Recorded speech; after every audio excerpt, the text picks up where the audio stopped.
मुझे तब भी मिला था जब मैं प्रधानमंत्री पद का उम्मीदवार बना था। मैं बीदर कलबुर्गी रेलवे लाइन के लोकार्पण के लिए भी आपके बीच आया था। समय के साथ बीदर के लोगों का अपनापन लगातार बढ़ता ही जा रहा है। आज इतनी बड़ी संख्या में यहां आकर आपने पूरे देश को संदेश दे दिया है,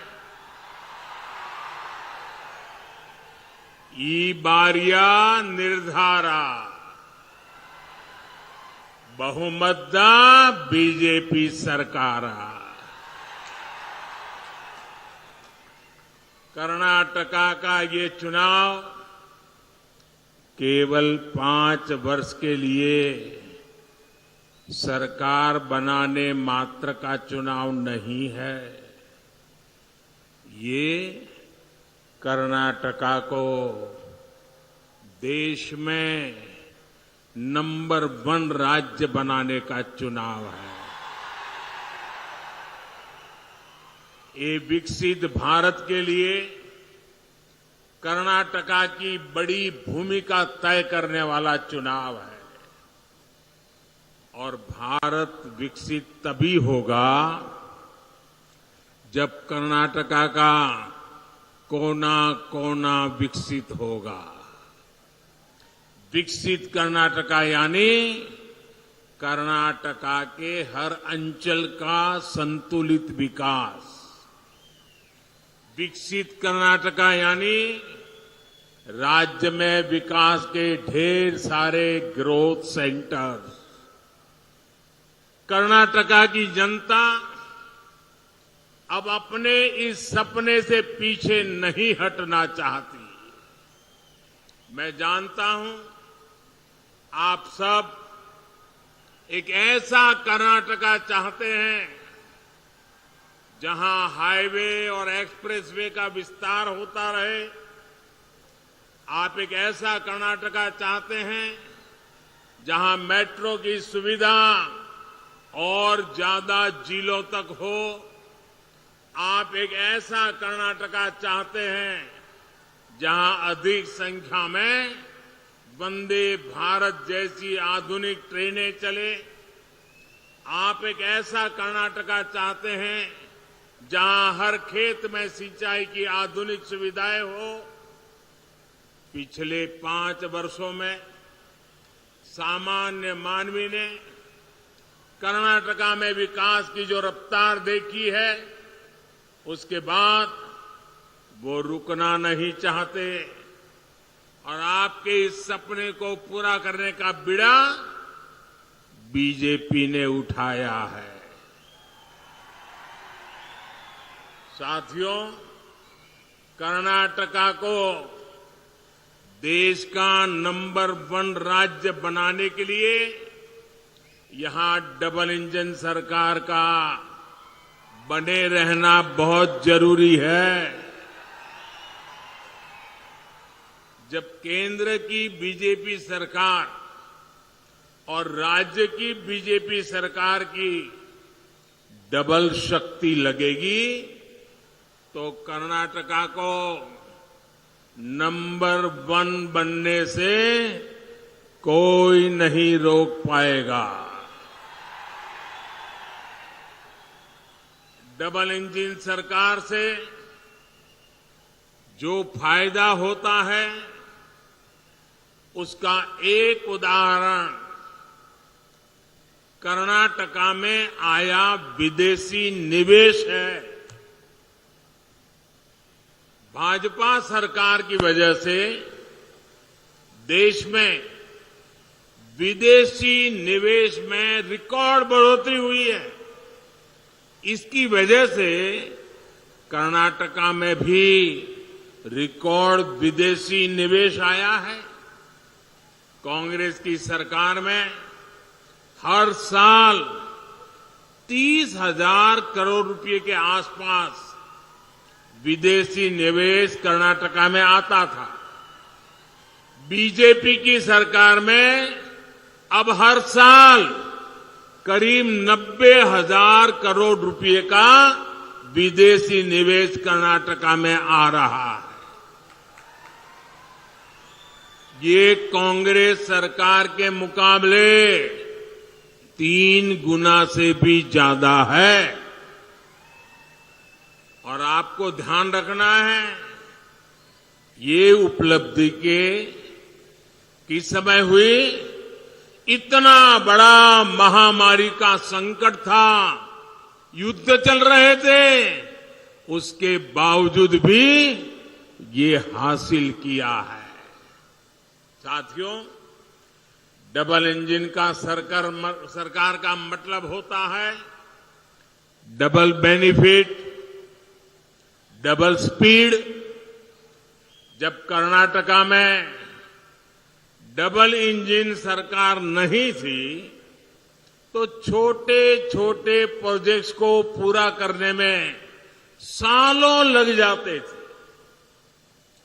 पानी की कमी क्या होती है, ये कर्नाटका के किसानों, यहां की माताओं बहनों से बेहतर कोई नहीं जान सकता। कांग्रेस सरकार उसके समय देश भर में 100 से ज्यादा ऐसी सिंचाई योजनाएं थी जो दशकों से लटकी हुई थी। बीते 9 वर्षों में दशकों से अधूरी 60 से ज्यादा सिंचाई परियोजनाओं को हम पूरा कर चुके हैं। इनमें से अनेक प्रोजेक्ट कर्नाटका के भी हैं। यहां बीदर में भी महकर लिफ्ट इरिगेशन परियोजना जैसे अनेक सिंचाई के प्रोजेक्ट पर आज तेज गति से काम चल रहा है। साथियों, आज आप सभी देखते हैं कि पीएम किसान सम्मान निधि किसानों का कितना लाभ किया है। अब छोटे छोटे खर्चे के लिए किसानों को यहां वहां भटकना नहीं पड़ता। लेकिन मैं आज आपको एक और बात बताना चाहता हूं। जब हमने ये योजना शुरू की थी तो यहां कांग्रेस और जेडीएस की ही सरकार थी। लेकिन ये लोग लाभार्थी किसानों की सूची केंद्र सरकार को भेजने में ही रुकावटें पैदा करते थे, लिस्ट नहीं भेजते थे। बताओ, आप सोच सकते हैं कांग्रेस जेडीएस को किसानों से कितनी नफरत है। राज्य सरकार को एक नया पैसा नहीं देना था, पैसा हम दिल्ली से भेज रहे थे। उनको तकलीफ ये थी कि बीच में कोई कटकी नहीं हो रही है, माल खाने को मिल नहीं रहा है, ये सीधा उनके बैंक खाते में जा रहा है, इसलिए लिस्ट ही नहीं देते थे। साथियों, जब कर्नाटका में भाजपा की सरकार यहां आई तो उसने यहां के लाखों किसानों के नाम केंद्र की हमारी सरकार को भेजे।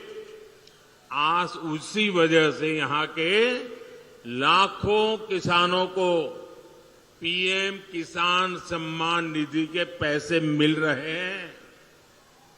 इतना ही नहीं, केंद्र सरकार ने अगर हर किसान के लिए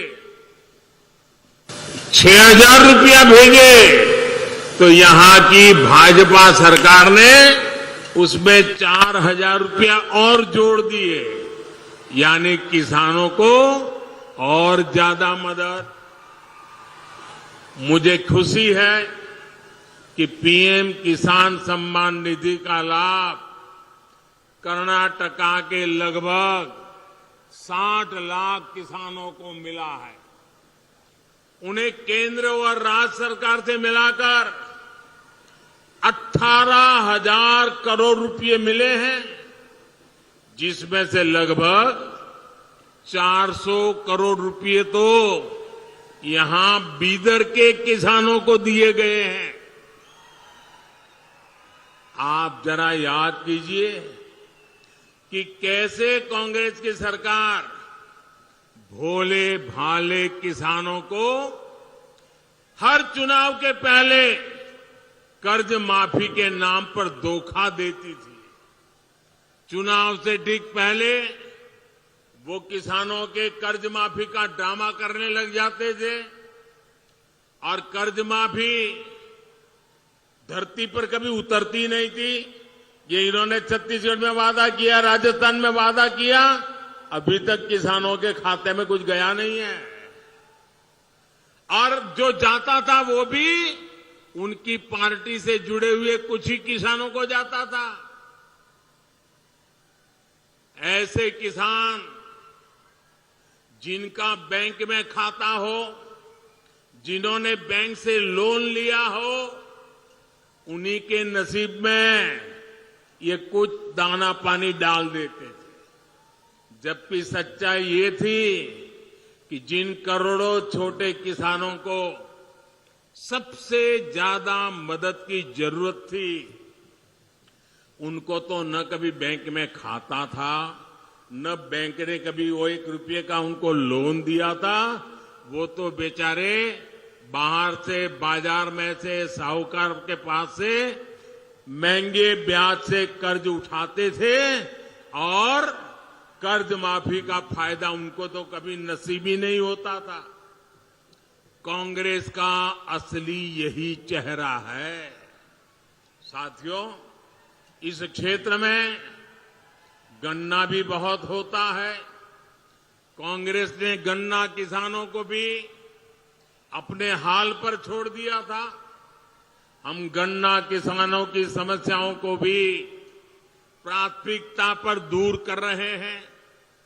गन्ना किसानों की मदद के लिए ही हमने तो कर्नाटक में प्रधानमंत्री रैली करने के लिए पहुंचे हैं। 10 मई को यहां पर चुनाव है और यहां पर आप देख पा रहे हैं आज पूरा दिन प्रचार, यहां पर प्रधानमंत्री के भी कई कार्यक्रम हैं, साथ ही गृह मंत्री अमित शाह भी रैली करेंगे।